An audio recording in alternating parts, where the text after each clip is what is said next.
Oke, selamat malam teman-teman semuanya. Selamat malam dan selamat datang kembali ke dalam acara Juice You Up yang dipersembahkan oleh YB Sekuritas yang diadakan setiap hari Rabu pada pukul 19.30 malam. Dan pada hari ini bersama dengan saya Raymond, kita akan berbincang-bincang bersama dengan Pak Johan selaku IHAB Manager dari YB Padang. Nah, tema pada malam hari ini itu adalah Be Rational When Others Irrational. Dan pada malam hari ini kita tuh mau belajar bersama-sama ya, bagaimana di dalam kondisi market apapun juga, maupun market bull ataupun market bear sekalipun, kita tuh bisa tetap tenang dan mengambil keputusan secara jernih dan juga objektif, tanpa kita harus terbawa oleh emosi, apalagi oleh orang-orang yang mungkin flexing di media sosial itu, tapi kita tetap bisa tetap tenang. Oleh karena itu, kalau ada pertanyaan apapun juga yang sesuai dengan tema ini, bisa langsung dituliskan ya di kolom komentar di bawah ini. Tanpa berlama-lama lagi, kita mau mengundang terlebih dahulu Pak Johan untuk turut bergabung bersama. Oke. Saya sudah mengundang Pak Johan. Pak Johan, baik, ditunggu sebentar ya. Bagaimana kabar teman-teman semua pada malam hari ini? Semoga semuanya dalam kondisi sehat dan juga dalam kondisi cuan semuanya ya. Selamat malam semuanya, selamat bergabung kembali ke dalam acara Juice You Up pada tanggal 26 November 2025 dari Lenda Malam juga. Baik, mohon ditunggu sebentar. Ini, bentar ya.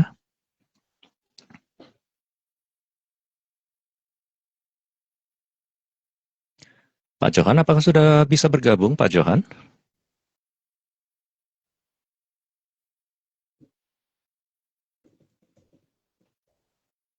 Oke. Baik.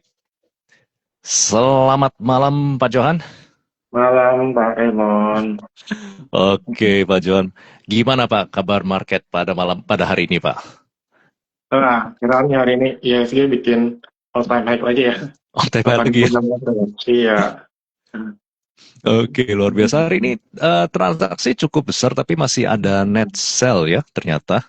Iya, Net sell asing sekitar 500 miliar dan yang banyak di net sell hari ini ternyata adalah dari banking, dari BCA dan juga BRI. betul. Dan yang hari ini cukup ramai itu apa? Bumi ya Pak ya? Bumi, betul. Bumi lagi rame. Bumi, tapi meskipun Bumi ramai ini tapi juga masih net sell ternyata dia Pak. Masih banyak sel juga. Pasti lokalnya lagi rame nih. Lokal lagi rame ya. Oke. Nah, Pak Johan, pada malam hari ini, topik kita pada hari ini kan Be Rational When Others Irrational.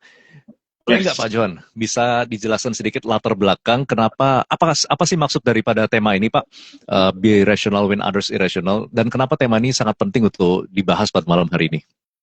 Oke, jika pada malam hari ini kita bahas tentang be rasional ya, ketika market irasional. Ya, karena kita tahu bahwa market itu selalu irasional ya, selalu tidak logika, tidak rasional gitu. Ya, ketika kemarin kita lihat hari ini, wah ISG 8.600 gitu. Padahal kan nggak ada angin, nggak ada apa-apa, tiba-tiba bisa all time high lagi gitu. Nah, itu makanya kita perlu bersikap rasional gitu juga karena ketika market lagi turun juga kadang-kadang tanpa ada apa-apa tiba-tiba market bisa dibanting gitu. Nah, itu pada kita harus selalu rasional dalam menyikapi segala situasi dan kondisi yang ada di market. Apalagi dengan gampangnya berita sekarang tersebar. Nah, kita jadi FOMO dan sebagainya, sehingga kita tuh gampang terbawa arus gitu. Maka kita malam ini kita belajar supaya kita bisa menjadi pengingat kita bahwa kita harus tetap rasional di segala kondisi market yang ada. Oke, baik. Ini dari Aldi Leom, cuan dari Bufa tapi disuspend. Ya, begitulah market ya. Kadang kita tidak tahu kenapa bisa disuspend, kadang bisa tapi ada yang bebas. Ya, kita nggak tahu. Tapi kenyataannya seperti itu market. Jadi kita, seperti topik pada malam hari ini kita rasional aja ya. Oke. Nah, Pak Johan, kalau market saat ini kan tadi Pak Johan bilang market ini terus ATH ya, terutama di komposit, di IHSG sendiri. Kalau misalnya, apakah itu berarti tanda-tanda ekonomi kita itu apakah sudah semakin membaik, semakin menguat seperti itu, dan kita bisa terus nikmati kenaikan ini Pak ya? Atau apakah kita saat ini sedang melihat sebuah bubble yang bisa pecah kapan saja. Ya, kalau kita lihat secara fundamental sih ekonomi kita masih belum terlalu baik-baik aja ya. Walaupun memang masih stabil, tapi kita harapin memang dengan adanya program-program dari pemerintah dan kemudian ada guyuran dana, stimulus gitu. Nah, itu diharapin ekonomi kita itu bisa membaik gitu. Karena kalau kita lihat proyeksi ekonomi juga diperkirakan tahun depan udah 6% gitu ya, bisa mencapai 6%. Hmm. Nah, jadi ISG ini terbentuk dari hope, dari harapan. Jadi ketika ada harapan, eh, ada perbaikan ekonomi, walaupun secara real belum, jadi ISG itu merupakan leading indikator dari sebuah ekonomi di suatu negara. Gitu. Jadi ketika udah ada harapan, wah ini ekonomi bakal membaik nih, perekonomian. Nah, itu ISG mulai bereaksi duluan gitu.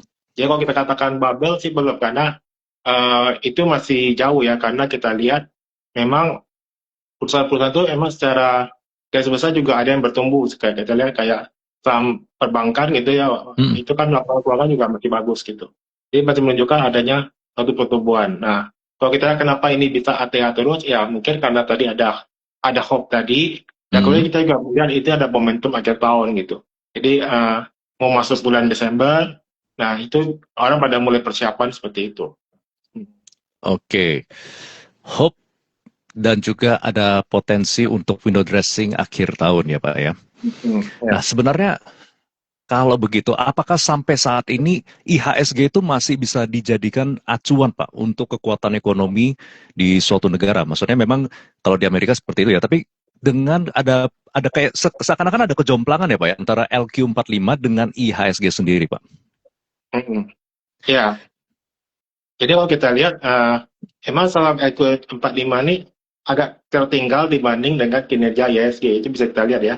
Ya kenapa? Karena emang market ya, terutama asing, itu kan masih belum masuk secara sepenuhnya. Jadi kalau yang banyak menggerakkan IHSG ini adalah lebih ke pemain lokal ya, terutama juga fund-fund lokal kayak BPJS, kemudian juga ada Antara, dan kemudian juga ada konlo-konlo lokal. Nah, itu yang menggerakkan saham-saham yang ada di sini. Nah, kebetulan yang digerakin itu adalah saham-saham berbasis konglomerasi gitu. Kata Pak TP, Pak Ati Apsoro, kemudian Bakri, dan sebagainya. Sehingga buat sementara itu memang saham EQ45 yang biasa menjadi minatnya asing itu memang masih belum, karena asing juga masih wait and see gitu. Walaupun ada masuk, tapi masih sedikit itu. Dan sebenarnya asing juga udah mulai masuk sih. Mungkin di sekitar berapa T ya, kalau dibandingin dari awal tahun itu kan terjadi outflow ya. Jadi mulai dari pertengahan tahun sampai sekarang sih udah mulai inflow, walaupun nggak ada inflow ya. Oke, baik. Nah, kalau orang-orang merasa saat ini dengan kondisi IHSG seperti sekarang ini, apakah ada yang ini ya? Mungkin orang-orang tuh akan ngira, wah ini bull market ini bisa panjang nih, bisa lama nih Pak. Nah tapi apa sih sebenarnya tanda-tanda yang harus kita perhatikan sebelum istilahnya pesta bull ini berakhir nih Pak? Ya, biasanya ketika market tuh udah mulai kelelahan, istilah udah mulai kehabisan bensin, udah mulai mau turun, udah mulai tanda-tanda. Biasa kita bisa lihat dari volume ya. Kita bisa dari volume transaksi, ya walaupun itu saham itu naik atau IHSG itu naik, tapi volumenya tuh udah mulai kecil gitu, udah nggak seramai biasanya. Nah itu biasanya udah mulai tanda-tanda awal. Ketika dia naik tapi volumenya kok cenderung kecil gitu, nggak seperti sebelumnya. Nah itu udah tanda awal. Ya kemudian kalau kita lihat lagi kalau secara indeks, biasanya ketika misalnya saham-saham yang biasanya rame kayak saham PP, kemudian udah naik, kemudian saham LQ45 udah pada naik. Nah tiba-tiba itu saham-saham yang aneh-aneh itu mulai pada ikutan naik juga. Nah itu biasanya kita mulai anxiety juga bahwa wah ini berarti udah akhir, udah mulai di ujung-ujung gitu, bahwa ini kayak koreksi sebentar lagi bakal datang karena udah pada giliran gitu. LQ45 udah, saham konglomerasi sudah ada, ini mulai saham aneh-aneh kecil-kecil nih udah mulai naik juga gitu. Karena udah nggak tahu lagi yang mana mau dinaikin gitu. Iya. Dan kalau sampai saat ini apakah Pak Johan ada melihat tanda-tanda itu atau belum Mas In? Untuk saat ini sih belum ya, karena masih yang normal-normal juga yang naik. Oke. Soalnya kalau dari sisi teknikal ada yang bisa dipantau nggak Pak? Sahamnya atau gimana? Indikator kalau apakah indeks kita sudah mulai capek dan mau koreksi seperti itu? Kalau yang bisa kita lihat sih biasanya RSI ya. Biasanya Mm-mm. RSI kalau udah di atas 80-an, 90, nah itu kan udah strong kali ya momentumnya. Nah, biasanya kalau Mm. udah mulai agak melemah, turun-turun dikit dari misalnya dari 90 turun ke 80, 70, nah itu kita mulai mulai hati-hati gitu.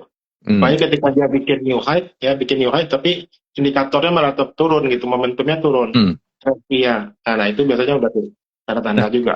Nah, tapi beberapa waktu belakangan ini kan terjadi seperti itu sebenarnya Pak. Ya, IHSG sendiri bikin new high, tapi RSI-nya sendiri bikin new low, jadi ada divergence.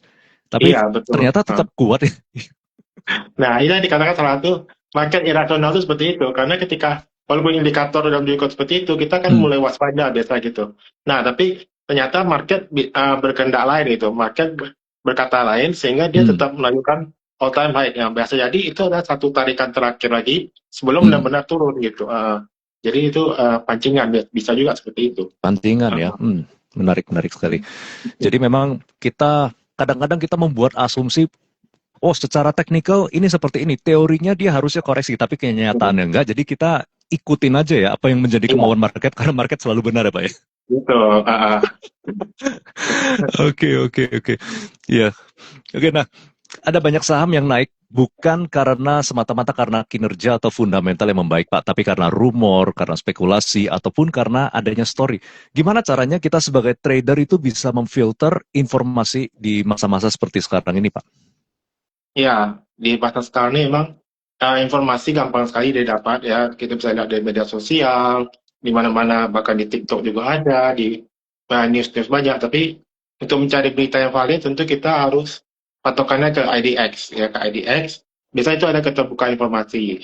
Biasanya itu semua ada aksi akuisisi, ada aksi korporasi, ada Hmm. apapun. Ya biasanya itu biasa dimunculkan di IDX. Nah itu bisa Hmm. jadi salah satu sumber kita untuk memfilter gitu. Jadi Hmm. ketika ada muncul berita, misalnya ada, wah ini saham ini mau diakuisisi, atau dia ada mau backdoor, atau apa, atau mau ada isu, atau segala macam. Nah, itu biasa kita cek lagi ke IDX, ke bursanya, websitenya Hmm. IDX gitu.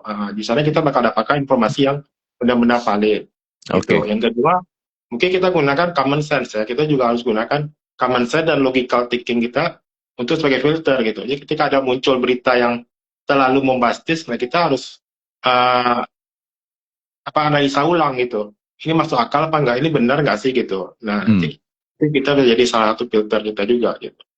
Hmm. Oke.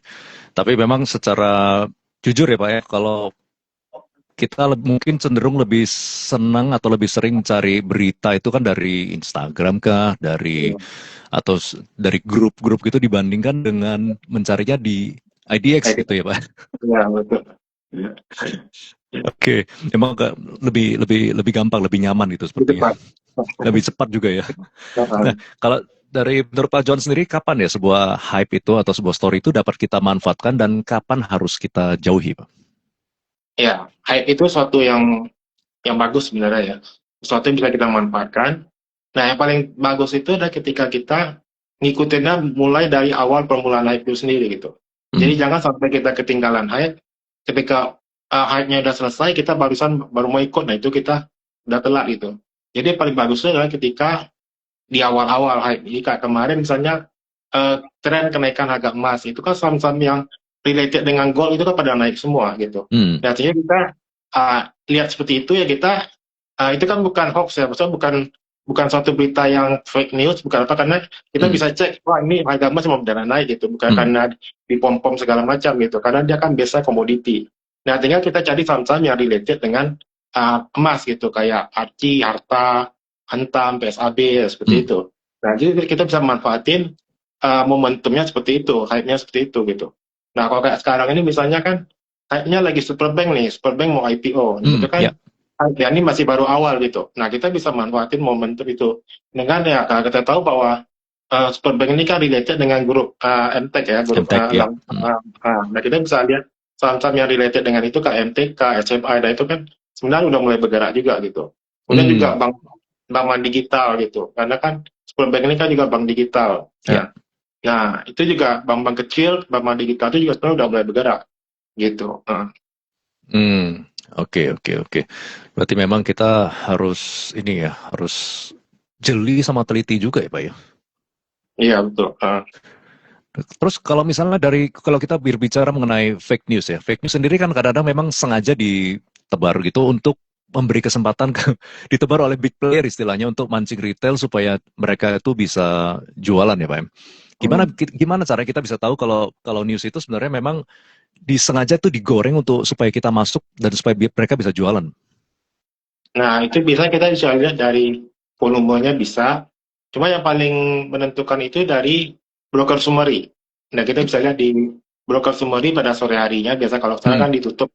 Coba kita bisa lihat sore. Nah, biasa di sore itu akan kelihatan kalau saham itu benaran ada isinya, istilah kita ngomong itu. Hmm. Benaran naik karena sesuatu yang positif, itu pasti banyak yang akumulasi gitu. Jadi Hmm. nggak ada yang jualan dalam jumlah gede. Tapi kalau ketika dia naik tapi yang jual malah ada broker-broker tertentu yang jualan dalam jumlah yang besar, nah itu biasanya beritanya fake news biasanya itu, karena digunakan untuk distribusi gitu. Jadi Oke. itu benar yang kelihatan. Oke. Mungkin ada seperti yang Pak Johan kemarin bilang ya, ada salah satu saham itu yang memang digoreng akan diakuisisi dari perusahaan di Amerika, tapi Uh, ternyata setelah dicari tahu ternyata pengendalinya malah jualan ya. Sebagai jualan itu kita bisa bisa cross check kan, nah kita bisa lihat Kalau mau lihat pengendali jualan atau enggak dari mana Pak?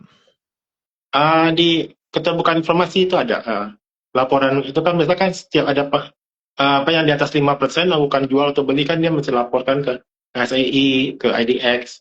Biasanya ada laporannya. Walaupun biasanya itu biasanya agak telat ya, 2 hari biasanya gitu. 2 hari. Jadi Iya, emang itu sebenarnya diupdate setiap hari Pak ya? iya diupdate setiap hari. Cuma kan Setiap hari. dia misalnya hari ini jual, berarti kan laporan itu kan 2 hari lagi baru muncul gitu. Uh, Oh, oke. T Baik-baik. plus 2. Oke. Baik. Tadi fake news. Bagaimana Pak caranya kita bisa membedakan antara FOMO atau momentum trading yang sehat? Ya, biasa sih kalau FOMO itu kita nggak tahu kenapa nih saham ini dibeli karena apa gitu. Kita merasa, waduh saham ini udah naik, saya ketinggalan nih. Nah, itu biasanya FOMO gitu. Jadi biasanya menentukan diri kita sendiri gitu. Kita Hmm. nih belinya kenapa gitu. Kalau kita merasa, aduh saham ini udah naik tinggi ya, kayak tadi ya misal Bumi gitu ya. Bumi kan ini kencang ya. Nah, kalau kita beli misalnya karena sekedar ikut-ikutan, misalnya, waduh Umi udah naik tinggi nih, teman-teman udah pada ngomong kiri kanan, waduh saya cuan sekian gitu. Hmm. Ternyata saya lihat, ini kayaknya masih bisa nih, nah saya ikutan beli. Nah, itu berarti saya FOMO gitu. Tapi Hmm. kalau misal saya lihat, kita menganalisa, oh momentumnya nih ada nih, misal, oh dia baru break, ini kan baru break resistance 244 ya, 244, 246 itu, dia barusan break gitu. Jadi ketika dia break itu juga udah 2-3 kali dia berusaha jebol tapi dia nggak mampu jebol ya, dia selalu turun, selalu Hmm. kena resisten, dia mantul gitu. Nah hari ini dia langsung jebol gitu, nah berarti kan ini ada momentum sebenarnya. Nah ketika kita tahu emang alasan kita beli ini, oh karena dia break resisten Hmm. diikuti dengan volume, nah itu berarti kita belinya karena kita tahu yang kita beli itu karena apa gitu, kita ada Hmm. analisa mendasari itu. Nah itu kita membuatkan momentum. Jadi kita tahu ketika pun harga turun, kita tahu, oh kita jaga nih daerah stop lossnya di mana. Ini berarti kalau dia fake, ini bakal jebol lagi ke berapa gitu. Tapi kalau kita beli karena FOMO, biasanya akan bingung. Begitu turun kena swing, kita pastinya kapan nih? Waduh, ini beneran nggak ya? Hmm. Naik apa enggak gitu. Nah seperti itu. Oke, baik. Ini dari Aldi beli saham dada, Pak. Waduh, seperti ya, semoga nggak ada yang beli saham yang terkait ya. Semoga tidak ada yang terjebak di sini. Ya, jadi kadang-kadang memang itu ya, karena hype dari kiri kanan, dari grup, dari sosmed, dari semuanya itu orang-orang pada flexing, pada pom-pom Hmm, semuanya, kita jadi takut ketinggalan nih istilahnya ya. iya. Uh-uh. Gimana Pak supaya kita nggak merasa takut ketinggalan gitu ya?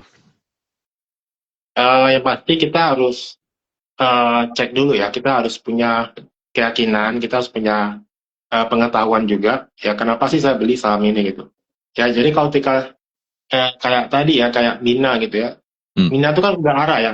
Nah, tapi saya tuh baru lihatnya tuh mungkin udah sekitar di harga 290-an gitu. Hmm. Nah, saya pribadi pikir saya nggak mau ikutan beli gitu. Kenapa ya? Karena kalau saya beli itu ikutan banyak nama FOMO gitu. Hmm. Karena apa? Karena ini udah tinggal 10 poin lagi arah gitu. Ngapain saya kejar cuma ngejar 10 poin gitu. Sebenarnya kalau dia turun kan bisa balik arah lumayan dalam gitu ya kalau dia balik arah lagi. Dan lebih baik kita skip, miss kesempatan daripada kita kena jebakan gitu. Walaupun at the end memang ternyata dia beneran arah gitu, tapi ada oke gitu, nggak masalah gitu. Oke. Kalau Pak Jawan sendiri pernah terjebak seperti itu, Pak? Kondisi seperti itu pernah, makanya berhati-hati lagi gitu. Maksud udah sering kayak itu, maka itu jadi pengingat gitu. Wah yaudah, maka nggak dilakukan lagi gitu. Seperti kalaupun tergoda pengen masuk itu pasti size-nya kecil, nggak berani size gede gitu. Oke. Saya penasaran aja sih, masalah berulang misalnya berapa kali terjadi seperti itu, ada nggak terjadi lagi seperti itu? Meskipun Pak John sudah pernah kejadian, bisa kejadian lagi, Pak? Bisa, pasti bisa. Karena manusia tuh kadang cepat melupakan ya. Mungkin sekarang oke, masih ingat, mungkin tiba-tiba 2-3 bulan atau 5 bulan lagi atau mungkin tahun depan ada satu kejadian membuat kita, aduh ini lupa nih. Tapi kalau ketika kita udah pernah satu kali yang kena yang kapok, nah itu biasanya sih nggak bakal kena. Nggak bakal kena lagi. Karena udah kapok. Ini satu pelajaran yang paling. Oke, kalau nggak belajar juga itu ya, keterlaluan ya Pak ya. Oke, tadi Pak, kan banyak trader Pak sebenarnya yang takut untuk menjual meskipun harganya tuh sudah tinggi karena takut gimana nih kalau misalnya saya jual nanti harganya tuh makin naik makin tinggi lagi. Apakah ada strategi atau sistem yang bisa kita terapkan Pak supaya kita nggak terjebak dengan pemikiran atau perasaan penyesalan seperti itu? Ya, kalau seperti itu ya kita gunakan trailing stop ya. Jadi ketika harga udah naik tinggi, ya kita tetapin dulu nih target kita bisa di berapa. Udah kena target, hingga kita bakal trailing stop aja. Jadi kalau jika dia turun sampai berapa, swing berapa poin, nah kita lepas. Nah itu pun juga bisa dijual sebagian, kan nggak jual semua. Jadi ketika dia naik tinggi lagi, kita masih ada sisa sebagian yang bisa kita hold. Gitu. Nah itu balik ke trading strategi kita sih, trading plan. Oke. Kalau biasa dari Pak Johan sendiri biasanya kalau sudah menentukan target itu berdasarkan ada target poinnya atau trailing stop biasanya Pak. Setelah patah tren baru jual seperti itu. Kalau saya sih targetnya target price ya, misalnya Mina nih, kita udah targetnya emang mau trading gitu ya, udah nyampe arah 300 ya. Mungkin saya akan jual sepertiga dulu, sepertiga sambil tunggu besok. Nah, tunggu besok kalau masih ada lagi ya cicil pelan-pelan jual gitu, sampai saya sisakan yang satu yang benar-benar benar rela dibiarin deh sampai benar-benar dia ARB atau berapa gitu, baru dijual gitu. Jadi kita benar-benar udah ambil profitnya. Oke. Nah kalau di tengah-tengah market yang bisa dibilang ada irasional atau nggak rasional seperti sekarang ini, harga sudah naik tinggi, gimana caranya kita bisa mengatur money management dan risk reward ratio yang sehat, Pak? Ya, jadi kalau kita tahu bahwa ketika market harga udah tinggi, itu potensi koreksi juga besar ya. Potensi koreksi juga besar. Sehingga ketika kita mau masuk di sebuah saham, dan tentu kita harus hitung adalah kita ukur dulu resiko seperti apa gitu. Ya tadi misalnya kita udah ketinggalan nih, udah naik 20% gitu. Berarti yang kita kejar kan cuma 5% lagi dia arah kan.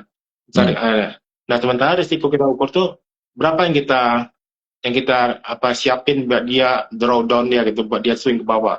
Apakah 5% lagi atau 7%? Kalau itu kan berarti kan itu bisa 2:1 atau 1:1 gitu. Nah dengan risiko seperti itu, nah kita harus mikir ulang layak nggak ini kita ambil. Apakah ketika ini arah, apakah besok bakal lanjut naik lagi apa enggak gitu. Kalau kita pikir ini masih bisa lanjut naik, nah mungkin masih worth it buat kita ambil gitu. Artinya kita sesuaikan tadi, kita ukur risikonya berapa persen kita relain. Ketika misalnya itu nggak sesuai dengan plan kita gitu. Jadi ketika misalnya harganya turun menyentuh titik tertentu, nah kita hitung berapa persen, misalnya 5%, nah itu berapa rupiahnya yang kita rela buat di-cut gitu. Nah itu baru kita tentukan posisinya berapa banyak. Oke. Baik. Bagi teman-teman semua yang ingin bertanya sesuai dengan tema pada malam hari ini, bisa dituliskan ya di kolom komentar. Kalau untuk emiten, bisa langsung besok join di Morning Juice untuk bertanya tentang emiten. Nah, Pak Johan, kalau misalnya sekarang ini dengan indeks yang terus naik ATH seperti ini, apakah kalau kita memegang cash dalam jumlah besar, apakah ini adalah sebuah tindakan yang ceroboh, yang tidak perlu, atau justru tindakan yang paling rasional saat ini, Pak? Oke, ketika market lagi bullish gini ya, sebenarnya yang paling bagus emang nggak ada salahnya kita menambah porsi porsi di saham gitu untuk mengurangi cash istilahnya. Hmm, Jadi cashnya mulai dikurangi masalah, cuma kita juga harus siapin eh, apa cadangan juga tetap harus ada dijaga. Yang kalau misalnya dulu kalau saya kan kalau awal-awal bulan mungkin karena kondisi market nggak terlalu bagus, itu hmm, cashnya mungkin bisa 30-40% gitu. hmm, Nah, tapi kalau udah mulai menjelang akhir, ini kelihatannya kan udah mulai naik nih, soalnya kan udah ISG pada naik. Nah, itu cashnya mungkin udah berkurang jadi 10, tinggal 20% aja gitu.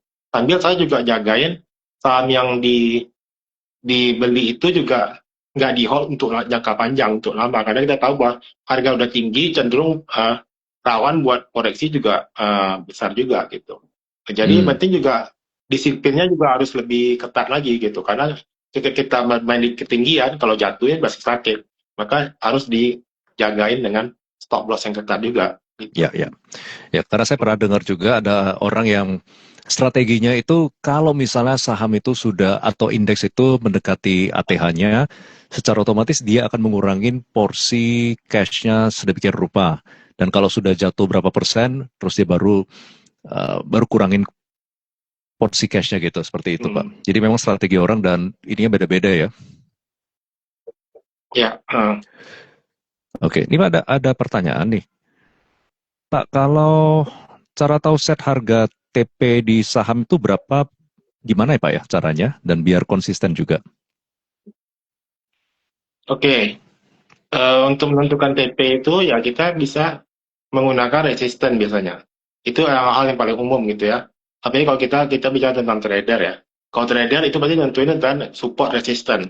Jadi ketika dia udah mencapai resisten tertentu, nah kita tentuin nih, kita mau targetnya R1 apa R2. Ketika dia udah mencapai R1, kita bisa jual dulu sebagian. Tapi kalau misalnya sentimennya masih kuat, nah kita bisa jual lagi di R2 gitu. Hmm, oke, support dan resisten kita Hmm. back to basic ya. Oke, baik. Ya, Ini ada yang bertanya tentang RI. Gimana ya kok? RI ratio maksudnya. Right issue. Mungkin di Oke, yang mau ditanya apa? kejelasan RI. Cuman di situ tulisannya. Ingat. Mungkin Inet ya Pak Oh, ya. mungkin Mungkin mengenai Inet yang ingat saat ya. ini lagi. Iya, Dan itu apakah amin. salah satu bentuk dari irasional juga Pak? Kenaikan Inet yang seperti ini. Ya, jadi kan itu ada 3 saham ya yang RI-nya masih belum jelas ya, masih ditunda karena belum mendapat persetujuan efektif dari OJK. Itu Inet, PANI, sama CSIS. Nah, mungkin yang ramai itu kan Inet sama PANI ya. Ya. Kemudian secara yang paling menarik itu Inet, karena dengan harga sekarang, harga tebus strike itu murah sekali gitu. Nah, makanya orang pada bertanya nih, Inet jadi bangga ada isunya. Nah, kalau kita bicara tentang irasional, ya biasanya kan orang melihat ketika dimulai isu, berarti kan ada potensi dia bakal menambah dana gitu ya. Mm-mm. Nah, ketika dengan harga yang tinggi, otomatis sih saham yang diterbitkan yang baru ini bakal lebih menarik jadi ya. Karena dengan kita tebus, kita bisa dapat harga yang lebih murah gitu. Jadi Mm. kalau sekarang harga 700, nanti tebusan 2,5, 250, berarti kan udah lebih 2 kali ya. 2, Mm. berapa, 2,5 kali gitu. Ya. Hampir 3 kali lipat gitu ya. Nah, itu membuat sebenarnya sahamnya cukup menarik untuk di orang pada berburu gitu. Tapi dengan ketidakjelasan ini orang mulai ragu-ragu, ini benar nggak ya, benar nggak, sehingga mungkin juga sebagian pada take profit gitu ya, karena udah lumayan kan dari 500 ke 700 kan udah Mm. naik tinggi juga, ada 40% ya. Betul. Kemudian juga mungkin ada saham lain yang lebih menarik, sehingga orang mulai eh, beralih saksikan keuntungan dia untuk masuk di saham yang lain seperti itu. Oke. Padahal seharusnya cum date-nya hari hari kemarin dah, atau hari ini Pak, ingat ya, RI-nya ya. Hari kemarin, Kamdetnya Kemarin kemarin. harusnya ya. Ah, Hmm, ya, oke. Dari pengalaman Pak Johan sendiri, kalau RI itu apakah pernah memang dibatalkan seperti itu, Pak?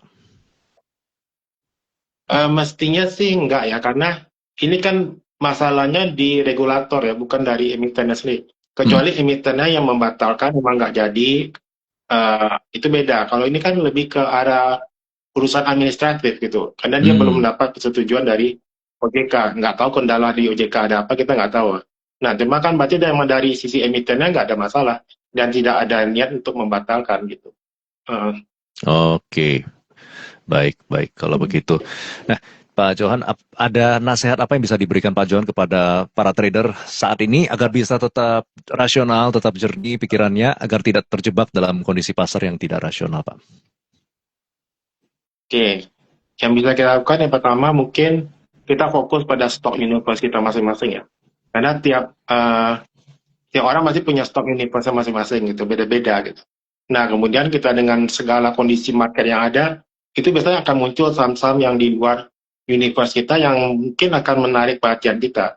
Nah, sebenarnya kalau kita nggak terlalu familiar dengan saham itu, sebaiknya kita abaikan aja gitu. Kita abaikan, kita tetap fokus pada stok universe kita aja gitu. Jadi kita Hmm. udah punya stok universe, kita fokus pada stok universe kita. Nah, yang mana yang naik, nah itu yang kita bisa ikuti. Kalau yang ada peluangnya yang bagus, nah itu yang kita manfaatin gitu. Yang Oke. kedua ya kita harus membanyak knowledge kita ya. Kita banyak knowledge kita, banyak baca, banyak cari informasi sehingga kita tahu, sehingga ketika ada suatu kondisi tertentu kita bisa tetap tenang karena kita tahu bahwa kita punya informasi yang cukup gitu, kita punya pengetahuan yang cukup sehingga apapun kondisi yang ada, walaupun ada apa diguyur atau misalnya tiba-tiba dinaikin, nah kita udah punya pengetahuan nih kenapanya, karena kita juga udah fokus di stok universe kita udah hafal pergerakannya seperti Hmm. apa, kita udah tahu ini gerakan gimana, nah sehingga kita nggak akan FOMO, nggak akan tersak rusuk seperti itu gitu. Hmm. Nah, yang Oh. ketiga itu kita harus selalu punya exit plan. Jadi apapun yang terjadi kondisinya, kita harus punya exit plan. Kita tahu bahwa ketika hal yang jelek terjadi, nah kita bisa selalu punya rencana cadangan. Kita tahu gimana kita harus exit dari kondisi yang tidak menguntungkan buat kita, gitu. Oke, baik. Berarti nasihat dari Pak Johan sendiri, kita harus miliki stok universe sendiri, kita banyak baca, dan juga tentunya kita punya exit plan ya Pak ya. Nah, saya mau tanya sedikit ya Pak tentang nasihat dari Pak Johan sendiri. Pak Johan sendiri dari stok universe itu ada berapa saham, ada berapa emiten Pak? Hmm, mungkin nggak lebih dari 10 ya, 10 atau 20 paling banyak. 20. Hmm. Dan itu diupdate setiap kapan? Tiap hari di-update. Oh, setiap hari Nah, diupdate. Jadi setiap hari diupdate, dilihat iya, mana yang menarik, terus hanya saham-saham itulah yang diperhatikan gitu ya Pak ya? iya, Selama hari iya. pas waktu hari itu. Oke. Nah, kalau Heeh. dari Pak Johan banyak baca, kalau Pak Johan sendiri biasanya mencari informasi itu apakah hanya di IDX dan keterbukaan informasi seperti itu? Yang lain apa Pak? Berita atau seperti apa? Ya biasa sih berita gitu. Bisa portal-portal news sih ada, kemudian di stok-stok, forum-forum investor juga ada. Biasanya ada rumor-rumor atau apa itu bisa bisa dilihat di situ gitu. Hmm. Oke, oke, oke. Ya, berarti pokoknya yang penting kita harus juga berusaha sendiri ya supaya kita bisa terbuka dan supaya kita bisa memiliki conviction ya Pak ya. Kalau saham itu naik kenapa, turun kenapa, Betul. dan kita nggak mudah goyah seperti itu ya. Oke, memang Iya, perjalanan tidak mudah, tapi memang segala sesuatu yang baik, segala sesuatu yang besar itu memang nggak ada yang mudah ya, tapi hasilnya akan indah. Oke, dari teman-teman semua sendiri, apakah masih ada pertanyaan sebelum kita mengakhiri Joshua pada malam hari ini?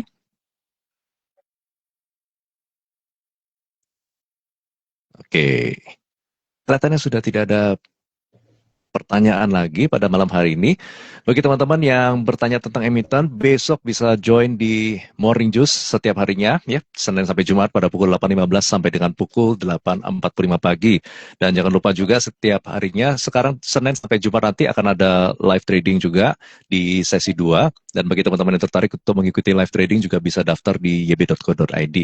Oke, kalau begitu saya ingin mengucapkan terima kasih kepada teman-teman semua yang sudah mengikuti sampai akhir di acara ini. Dan terima kasih juga kepada Pak Johan yang sudah memberikan insight yang menarik sekali tentang topik hari ini ya, yaitu be rational when others irrational.